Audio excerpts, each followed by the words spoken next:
Delmarva Today with Don Rush. Republicans on Capitol Hill vowed to keep Delaware's transgender congressional member from using the women's bathroom.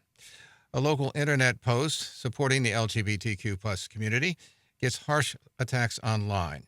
The federal government doubles the number of H-2B visas, but the seafood industry says more needs to be done to fill the labor shortage. And it's that time when the red kettles are out and the Salvation Army begins its Christmas fundraising campaign. You're listening to Delmarva Today. This is Don Rush. And our studio this afternoon is Coastal Point reporter Susan Canfor. Welcome to the program. Thank you, Don. So first of all, Delaware's newest congressional member, Sarah McBride, the first openly transgender member of the House of Representatives, may be banned from using the women's restroom. What is going on Capitol Hill? Well, Senator Sarah McBride, who was elected Congresswoman in Delaware last month, distinguishing her as the first transgender woman to be elected in the country to that seat in the country, is being targeted by conservative Republicans who say she should not be allowed to use the ladies' restroom because she was born male. House Speaker Mike Johnson, who was openly against transgender rights, this week said, "A man is a man and a woman is a woman, and a man cannot become a woman." Republican Representative Marjorie Taylor Greene of Georgia this week reportedly said in a closed-door meeting that she would fight any transgender woman who tried to use the women's restroom near the House floor. "I shouldn't have to, but, it is pretty aggressive for biological men to be invading our spaces as women." That's what Greene told reporters. Each lawmaker has a restroom and personal offices in those buildings that surround the Capitol. But Greene, in a video on X, which was formerly Twitter, said as far as she's concerned, McBride is still a man. Senator McBride issued a statement saying her election to Delaware's at-large House seat proved something, that anti-trans campaign advertisements were not effective. She said remarks outside the U.S. Capitol. "I didn't run on my identity, but my identity was not a secret. And in a state where 2/3 of the voters are in the Philadelphia media market, with a trans candidate on the ballot statewide, that candidate not only performed on par with other Democrats, but had the highest percentage of any Democrat running for major statewide office in Delaware this cycle."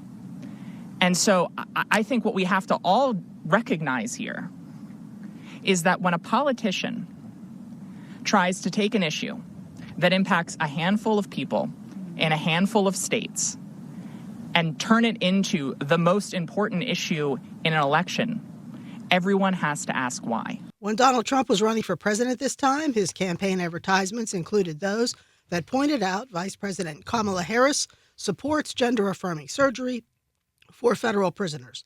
And those ads state Harris would let, in the words of the ad, biological men compete against our girls in school sports. So, Susan, we also have former Maryland governor and former presidential candidate Martin O'Malley is throwing his hat into the ring as chair of the DNC. What do we know? Yes, he wants to be chairman of the Democratic National Committee, so he's vacating his current position as leader of the Social Security Administration. O'Malley said it's important to connect the Democratic Party with what he called the most important place in America, the kitchen table of every family's home. O'Malley wants to succeed Jamie Harrison, who is in the Social Security role now, but who is stepping down. Some political analyzers believe Democrats are trying to regain footing after Vice President Kamala Harris lost her bid to be the next president, and since Republicans will now control the Senate and the House. O'Malley was governor of Maryland from 2007 until 2015. He was hoping to be nominated for president in 2016, but dropped out of the race. In December 2023, he became commissioner of the Social Security Administration. So closer to home here in Salisbury, Pepsi Bottling Ventures is closing its facility on Snow Hill Road after some 109 years. Soon there will, of course, be job losses. After 109 years in Salisbury, Pepsi Bottling Ventures will close production on Snow Hill Road this Friday. Pepsi is moving production for not only Maryland, but also Delaware into North Carolina. This is part of the company's plan to optimize operations.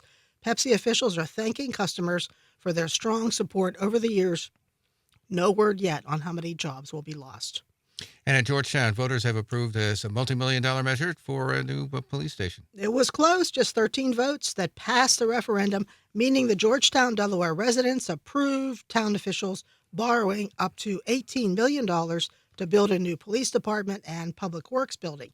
The vote was early this week. The police chief, Ralph Holm, made a couple comments after the referendum passed. He said the new police department won't just benefit him and the current police force, but will also be a place for future police, and that's very important as the town grows. And, of course, we have the federal government. It's authorized an additional 65,000 H-2B visas, apparently doubling the current number. I assume that's good news for the seafood industry. Good news for businesses, yes. They're happy about this news. About 65,000 more foreign students will get worker visas next year, and that will mean twice as many will be in the United States.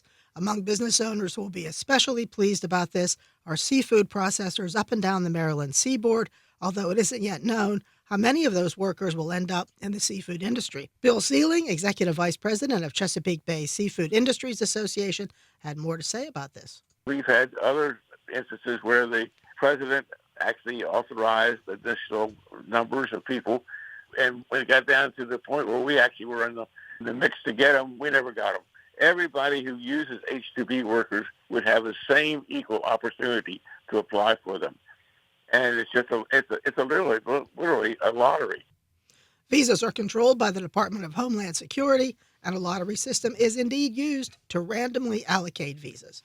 And, of course, it is Christmas time, and we expect to see those red kettles out there from the Salvation Army as they begin their Christmas fundraising, and I suppose there will be a lot of them out there. They're already out there. The holiday season is synonymous with the Salvation Army because the organization has, for so many years, helped the less fortunate who otherwise wouldn't have a very joyous season. But, of course, that costs a lot of money. This year, the Salvation Army Salisbury Corps is trying to raise $118,000 to meet that demand, and it's quite a demand every year. The Salvation Army of Salisbury provides more than 27,000 meals, 1,400 children and senior citizens receive Christmas gifts. 430 children get to take advantage of after-school programs and become involved in sports. Captain Angel Simmons said bell ringers are now out at the Red Kettles, ready to accept donations. With bell ringing, it's about the joy that on people's faces when you're smiling, you say Merry Christmas, or when they get their kids to drop some money in the kettle and they're teaching them good stewardship and how to support their community. All of those things make it worthwhile. Sometimes we'll go out with our instruments and play, or with a group that makes it light work when it's not just you out there by yourself. If you'd like to help, see www.salisbury-salvation-army-potomac.org. And if you need a little help this Christmas, call them 410-749-3077. So, Susan, we also have a battle over the density increase that's being requested for that downtown development in Salisbury. And, of course, the City Planning Commission are also going to be looking at this. What do we know so far? Well, we know that some people think it's difficult to make a business in downtown Salisbury a successful venture. Some business owners believe that's the case, including one businesswoman, Nicole Blackwater, who owns Blackwater Apothecary, and she has a suggestion. Let's circulate a petition called the Help Us Save Downtown Salisbury petition, and it seeks to convince city leaders to change the code and increase residential density. Blackwater said that would mean a downtown with more people, higher energy, and thriving businesses. The Planning and Zoning Commission was expected to vote on that this week, whether or not to increase density. If they do, there could be more residences downtown, and that's the idea. Nicole Blackwater is co-founder of the Downtown Salisbury Business Alliance. What we would like to do is increase from 40 units per acre to 80 units per acre in order to have the development project for the Salisbury Town Apartments built. This project also includes a parking garage, which would be extremely beneficial to downtown. As we all know, parking can be a struggle here. Some people have suggested that the density might be too high. Obviously, there are a lot of concerns about parking. How do you see it as a small business person? As a small business person, I see this residential density amendment being a good thing for us because having hundreds of more people living downtown is going to put more people here. Not only will people be living here, but there will be more people working here as well, which I think is critical for us to have a thriving downtown. So, are you optimistic that you'll get the density? been some reluctance on part of a lot of businesses to locate in downtown area. Tell me about that. As we all know, downtowns look very different than they used to. So having a business in a downtown area is going to be a struggle just by being in that location. So it's a little hard to incentivize new businesses to come here when so many businesses come and go. But we're hoping that with this increase in residential density, as well as the market development project that was created by the Downtown Salisbury Business Alliance, which is a project that puts developers and businesses together to collaborate and ensure the sustainability of our downtown. We think that with our market development project, we can ensure that our downtown thrives. Blackwater said this is a chance to break the cycle. She said, when we have more development projects here, we are bringing more people, more businesses, more jobs, and what we'd really like to see is more people downtown. It's difficult to draw customers downtown, and it's hard to open a new business, she said. Those who support the petition say changing density would mean a built-in customer base, more shops, restaurants, and a downtown filled with life, a sense of pride and unity. Supporters are trying to get 1,000 signatures, and as of now, they have about 700. And finally, of course, we have a lot of Christmas events around Delmarva, including, of course, the Winterfest of Lights in Ocean City. What do we know so far? What are people going to be looking at? Ocean City's popular Winterfest of Lights opened on Thursday and continues from 5:30 until 7:30 every Wednesday through Sunday, and then every night from Christmas Day until December 31st.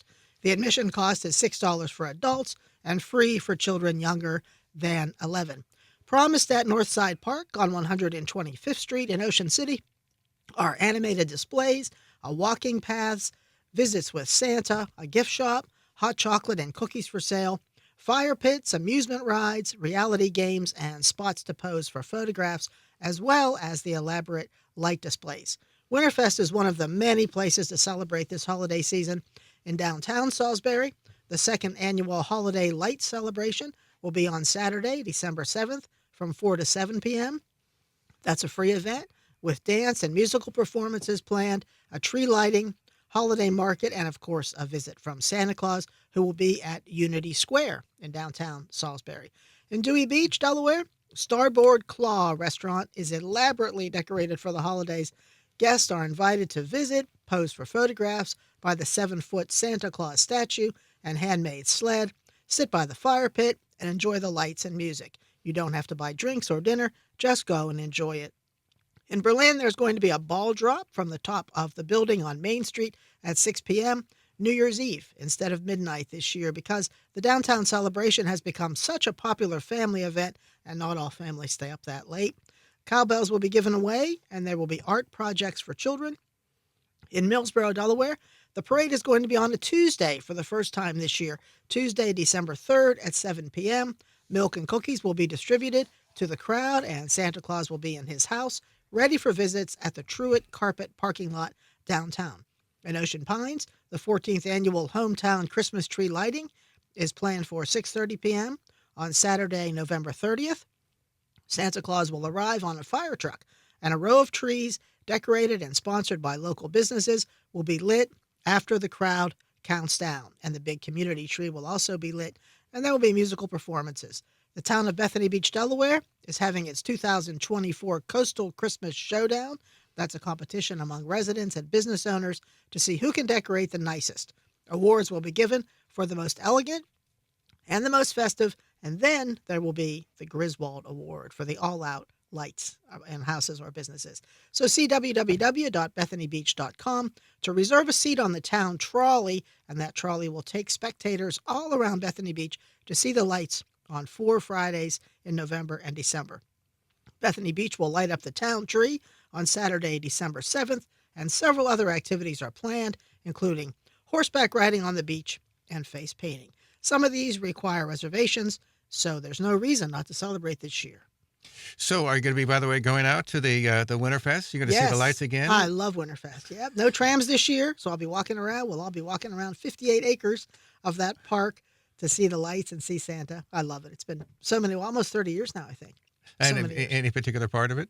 I like the cookies. Yeah, You know who you're talking to. I like the cookies and the hot chocolate and Santa Claus. And there's a big dragon in lights out by the lagoon that I love. That's one of my favorite ones. What about some of the other events that you've mentioned a moment ago? Have you been out to those as well? Or Well, in Bethany Beach, some of the things are new this year. They Yeah. have had horseback riding on the beach in the past. They're bringing that back this year. And I can't wait to see the Griswold Award to see who lights up the best. There are going to be trolleys taking people all around, free trolleys, all around Bethany Beach, all the way down to Salt Pond so they can see all the lights. So that should be very nice. Ocean Pines always has a nice event. There are things everywhere. Downtown Berlin's all lit up. The big tree in front of the Atlantic Hotel is so pretty. There's no reason not to have a good time this year. Everything is just decorated and events planned everywhere. is this your favorite part of the year? Not really. Not really, no? No, not really. Not, Christmas is not. Easter's my favorite. Oh, Easter's your Easter's my favorite. Okay, favorite time all of right. year. But it's really nice. I love Winterfest. You know, I always see somebody who says, "Can you get a story for me on WESM?" So I'll probably go back with 100 ideas. I see. You're going to be coming back with a little list, and we're going to check it twice, right? Check my list twice. Yes. We've been speaking with Coastal Point reporter Susan Canfor, and we appreciate you stopping by and chatting with us this afternoon. Always a pleasure. You're listening to Delmarva Today. This is Don Rush.